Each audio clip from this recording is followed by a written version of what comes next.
When you're young, you don't choose your siblings. Life chooses them for you. You grow up breathing the same air, eating at the same table, fighting over the same remote, walking through the same storms, and celebrating the same small victories. That closeness feels automatic, effortless, and permanent. But what nobody tells you is this childhood closeness is built on circumstances, not commitment. And the moment you step into adulthood, those circumstances disappear. Suddenly life stops holding the family together, and you begin to see a truth you never noticed before. Closeness doesn't survive on memories, it survives on effort. This is why siblings who once felt inseparable can become strangers without even realizing it's happening. In childhood, the environment forces you together. You wake up under the same roof, you go to school from the same house, you come back to the same parents, and you share the same routines. You don't have to try. Proximity creates connection, but as you grow older, you move into different worlds, different careers, different friend circles, different relationships, different priorities. You begin building separate identities, separate responsibilities, separate burdens. And little by little, the relationship that once felt unbreakable starts depending on something it never had to rely on before: intentional effort. Adulthood exposes how much of that sibling bond was simply convenience disguised as closeness. And the painful truth is that most siblings never make the transition from circumstantial closeness to intentional connection. One stops calling, the other gets busy. Someone starts a family. Someone gets a job that drains every hour. Someone moves to another city. Someone gets consumed by their own problems. Life becomes heavier and the connection becomes lighter, not because anyone stopped caring, but because no one adapted. Most people assume love is enough. It isn't. Not in adulthood. Not when life is pulling in 100 different directions. If you don't make time, the bond evaporates. Slowly at first, then all at once. The real tragedy is that the drift often goes unnoticed until the distance becomes normal. You stop sharing the small things, which means you stop sharing the real things. You don't talk about your struggles, your fears, your hopes, or your pain. The bond becomes reduced to occasional messages, short calls, holiday greetings, or polite check-ins, and the relationship that once shaped your entire childhood becomes a faint memory you revisit instead of a connection you nurture. This is why so many siblings wake up one day with the shocking realization that the person who once knew everything about them now knows almost nothing. But the biggest mistake people make is assuming that drifting apart is fate. It's not. It's simply what happens when no one takes responsibility for the connection. Because adulthood demands a choice. Either you invest in the relationship or you let life make the choice for you. The closeness you had as children was a gift. The closeness you have as adults must be built. And if you don't understand that, you will keep losing people you love simply because you believe the bond would maintain itself. It won't. Nothing valuable maintains itself.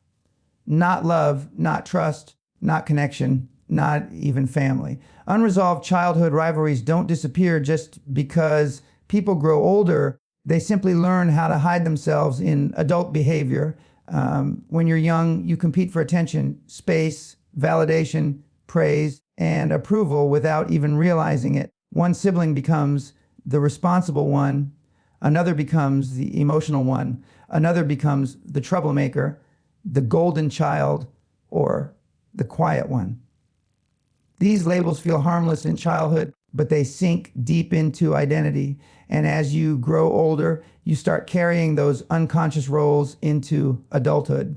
You might not fight over toys anymore, but you still carry the feelings of being overlooked, underestimated, overshadowed, or compared. And these old wounds, if never acknowledged, turn into distance, not by choice, but by emotional reflex.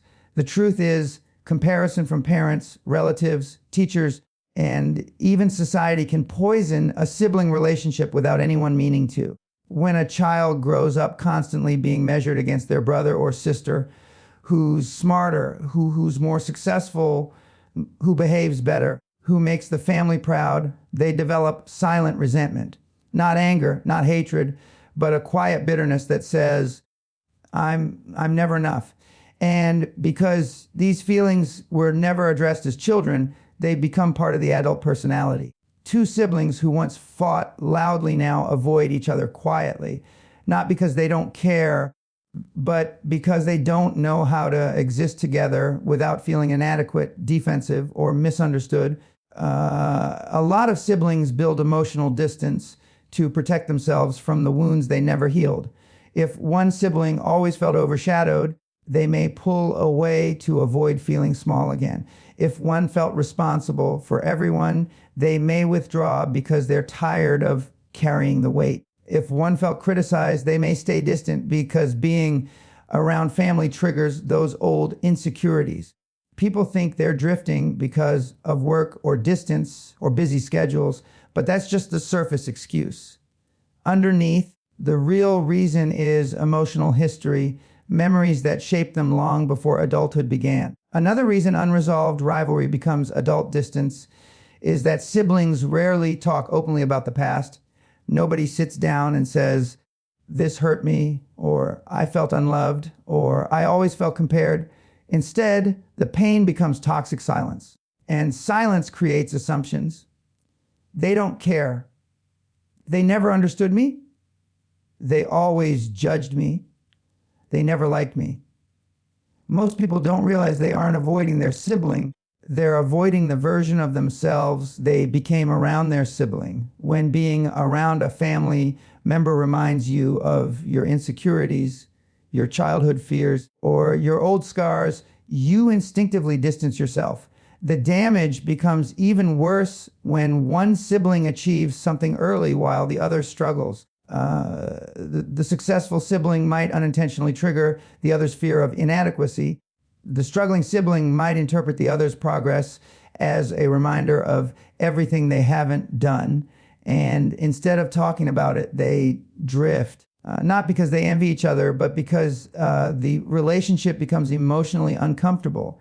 But here's the deepest truth. Rivalry only becomes distance when pride replaces vulnerability. Most people would rather stay silent than say, "I felt hurt," "I felt overlooked," or "I felt compared." Healing requires confronting the past, but most families avoid uncomfortable conversations. So the distance grows, and one day the emotional gap becomes so wide that reconnecting feels impossible, even though both sides miss what they used to have. As siblings grow older, one of the strongest forces pulling them apart is the simple fact that life shapes everyone differently. When you're children, your world is almost identical, same rules, same environment, same expectations, same routines. But as adults, every decision you make becomes a brick that builds your future. And those futures rarely look the same. One sibling becomes ambitious and career-driven. Another chooses comfort and stability. One becomes deeply disciplined. Another becomes spontaneous and free. One becomes spiritual. Another becomes logical. Another becomes rebellious. These differences don't just change your lifestyle, they change your worldview.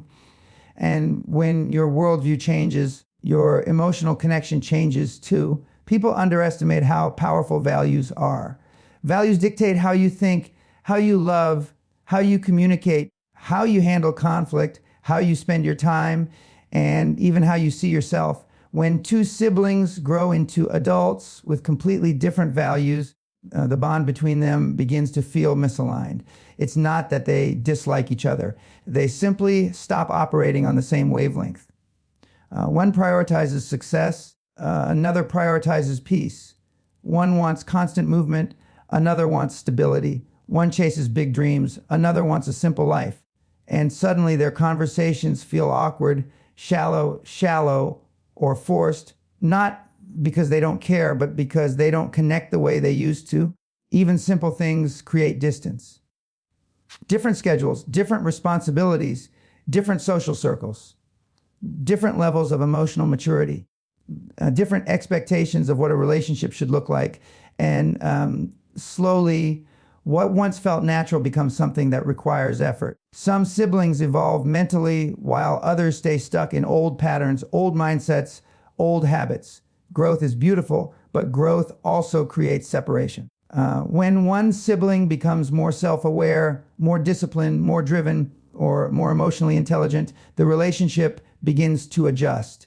The sibling who grows may feel like the conversations have no depth anymore. The sibling who doesn't grow might feel judged, intimidated, or misunderstood. And then there's lifestyle. One sibling might get married early, start a family, and build a structured world around responsibilities. Another might stay single, explore independence, travel, or pursue passion-driven paths. These lifestyles come with different demands, different pressures, and different rhythms. When two people live at different speeds, connection becomes harder. Not impossible, just harder. One has limited time and emotional energy. The other has freedom but feels the distance widening. They want to stay close, but life structure doesn't match. And eventually the bond shifts from constant contact to occasional updates. Worldviews can also become the barrier. One sibling becomes optimistic, another becomes cynical. One believes in taking risks, another believes in avoiding them. One is open-minded, the other is traditional. These differences create invisible walls. Every conversation becomes a negotiation rather than a natural flow. And the more disagreements pile up, the more each person unconsciously protects their peace by limiting the emotional exposure they once shared freely. This is how the gap grows, not through conflict, not through anger, but through evolution. People grow, but they don't always grow together. And that's the quiet tragedy most families don't talk about. You can love someone deeply and still outgrow the relationship you had with them. You can care for them and still realize you're walking two completely different paths. And unless both make the effort to meet in the middle, those paths slowly drift into separate worlds. One of the most painful reasons siblings grow apart is the imbalance of effort that slowly corrodes the relationship. Every bond, whether family, friendship, or love, requires two people showing up. But with siblings, people often assume the bond is automatic, permanent, and self-sustaining, so they stop trying. And that is exactly where the distance begins. When one sibling keeps giving and the other keeps taking, the relationship becomes emotionally bankrupt. The giver feels drained, unappreciated, and invisible. The taker doesn't even realize they're taking. They think everything is fine because they never had to put in the work. Over time, the imbalance becomes so normal that both forget what a healthy connection even looks like. It often starts small. One sibling is always the one who calls first, checks in, remembers birthdays, asks how the other is doing, tries to resolve misunderstandings, or keeps the communication alive. The other sibling answers when convenient, disappears when busy, and rarely, if ever, initiates connection. It doesn't come from malice, it comes from habit, but habits of neglect hurt just as deeply as intentional distance. And eventually, the sibling who has carried the emotional weight for years begins to question why they are the only one trying. That's when resentment starts growing in silence. People don't get tired of loving, they get tired of giving without receiving. They get tired of being the only one who tries to keep the relationship from falling apart. They get tired of feeling like the connection depends entirely on their effort. The sibling who gives begins to pull back, not out of anger, but out of exhaustion. They start thinking, if I stop reaching out, will they even notice? Will they ever call? Do they actually care? Or have I just been carrying this relationship alone? And the heartbreaking truth is this: when the giver finally steps back, the taker assumes they're just busy. They don't notice the emotional shift because they never felt the weight to begin with. In adulthood, responsibility becomes heavier. People juggle work, marriages, children, finances, stress, and dreams. But effort is not measured by time, it's measured by intention. A simple message, a short call, a sincere check, and is enough to keep the bond alive. The problem is that one sibling believes offered. Means organizing everything, fixing every problem, being the emotional backbone, or maintaining every plan, while the other sibling believes effort means responding when convenient. Two completely different standards, two completely different levels of investment. And eventually, the imbalance grows into emotional debt. What deepens the gap even more is the lack of acknowledgement. The giver rarely hears, "Thank you," "I appreciate you," or "I know you always show up for me." Without acknowledgement, the effort begins to feel meaningless. Without reciprocity, love begins to feel one-sided. Without shared responsibility, even the strongest bond becomes fragile. This is how siblings who once relied on each other turn into distant relatives who only speak during emergencies or obligations. The saddest part is that most of the time, neither sibling realizes how much damage is being done until the relationship feels hollow. The giver becomes distant, the taker becomes confused, and both silently assume the other changed. But the truth is simpler. The relationship died from imbalance, not from conflict. And unless both sides decide to show up equally, to give, not just take, the distance becomes permanent. One of the most misunderstood truths about siblings drifting apart is that sometimes the distance has nothing to do with love and everything to do with growth. People change, evolve, and outgrow versions of themselves. And in the process, they sometimes outgrow the relationships built on who they used to be. When you're young, your similarities keep you close. But when you become an adult, your growth path begins to define your relationships. Some siblings rise mentally and emotionally. They become more disciplined, more accountable, more focused, more aware of who they are and what they want from life. Meanwhile, another sibling might stay in old habits, old mindsets, old excuses. They stay comfortable while the other pushes forward. And nothing creates distance faster than different levels of growth. Growth doesn't just change your lifestyle, it changes your expectations. A sibling who starts working on themselves, healing, improving, learning, and pushing forward no longer finds comfort in negativity, gossip, drama, laziness, or chaos. They become more protective of their peace because they worked hard to earn it. But a sibling who hasn't grown may see that new mindset as arrogance, rejection, or even betrayal. They don't understand why the other suddenly prefers solitude over noise, discipline over distraction, honesty over comfort. They confuse growth with distance, when in reality the distance is a side effect of growth. And this is where emotional friction begins. The sibling who grows begins to feel disconnected, not because they stopped loving their family, but because they no longer relate to the patterns they grew up around. Conversations that once felt normal now feel draining. Topics that once bonded them now feel irrelevant. The connection that once depended on similarity now struggles because the similarities no longer exist. Meanwhile, the sibling who hasn't grown often feels judged or left behind. They may think you've changed without realizing that staying the same is its own form of change. The painful truth is that growth exposes the emotional gap that was always there but never visible. When one person works on their healing, they become aware of unhealthy behavior, toxic patterns, unresolved wounds, and generational trauma. But if the other sibling hasn't taken the same journey, they often feel attacked when those issues are addressed. One sibling wants to have deeper conversations. The other wants to avoid uncomfortable truths. One wants clarity. The other wants to keep things as they are. One wants boundaries. The other sees boundaries as walls. Growth creates clarity. And clarity sometimes reveals that the emotional bond was more fragile than anyone realized. What hurts most is that growth is often misunderstood abandonment. The sibling who is evolving may feel guilty for outgrowing the dynamic, and the one who isn't growing feels rejected.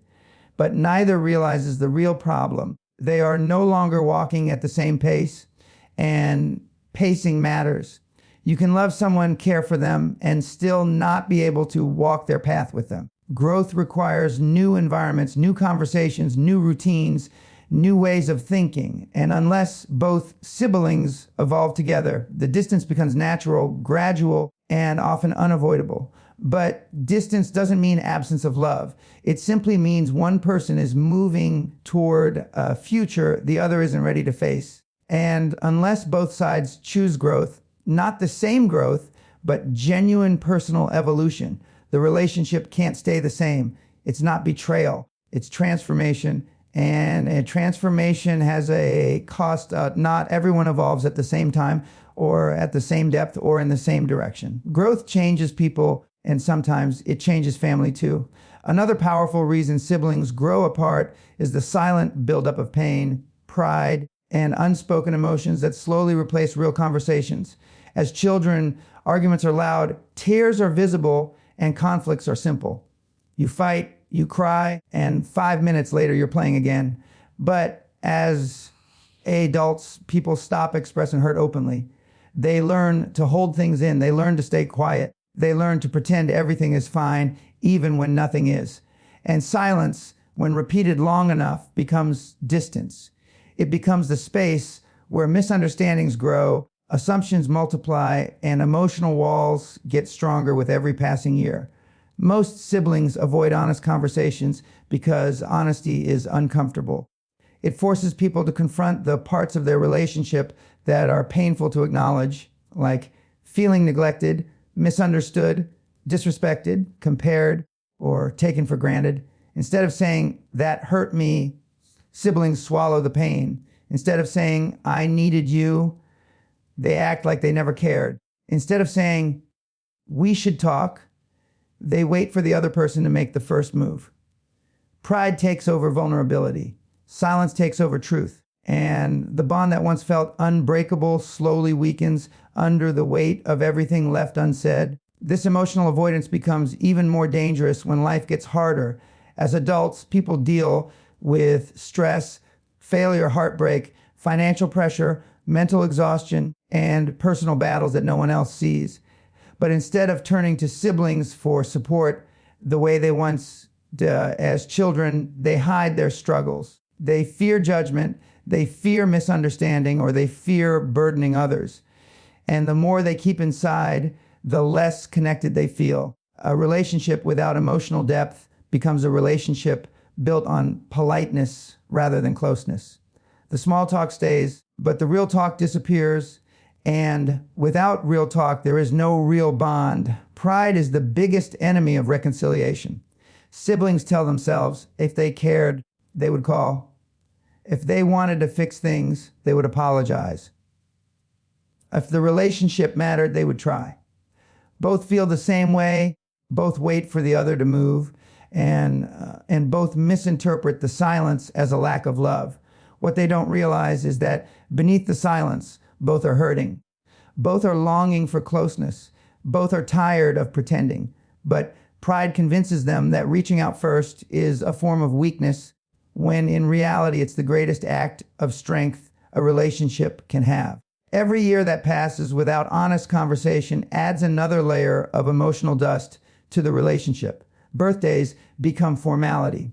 Holidays become routine. Conversations become short, safe, and shallow. The emotional bond becomes so faint that reconnecting feels awkward, even though the love is still there. And the saddest part is that people often don't realize how deep the distance has become until something big happens, an illness, a crisis, a loss. Only then do they feel the weight of all the years spent being silent instead of being honest. But the truth is, silence doesn't mean there is no relationship. It simply means there is unresolved emotion waiting to be acknowledged. Distance doesn't mean absence of love. It means someone needed connection but didn't know how to ask for it. And if siblings don't break the cycle of pride and pain, the gap becomes permanent. Real connection requires courage. It requires someone to speak first, someone to apologize first, someone to be vulnerable first, someone to say, "Let's talk," even when it's uncomfortable. Because the only thing strong enough to rebuild a broken bond is honesty, and honesty begins where pride ends.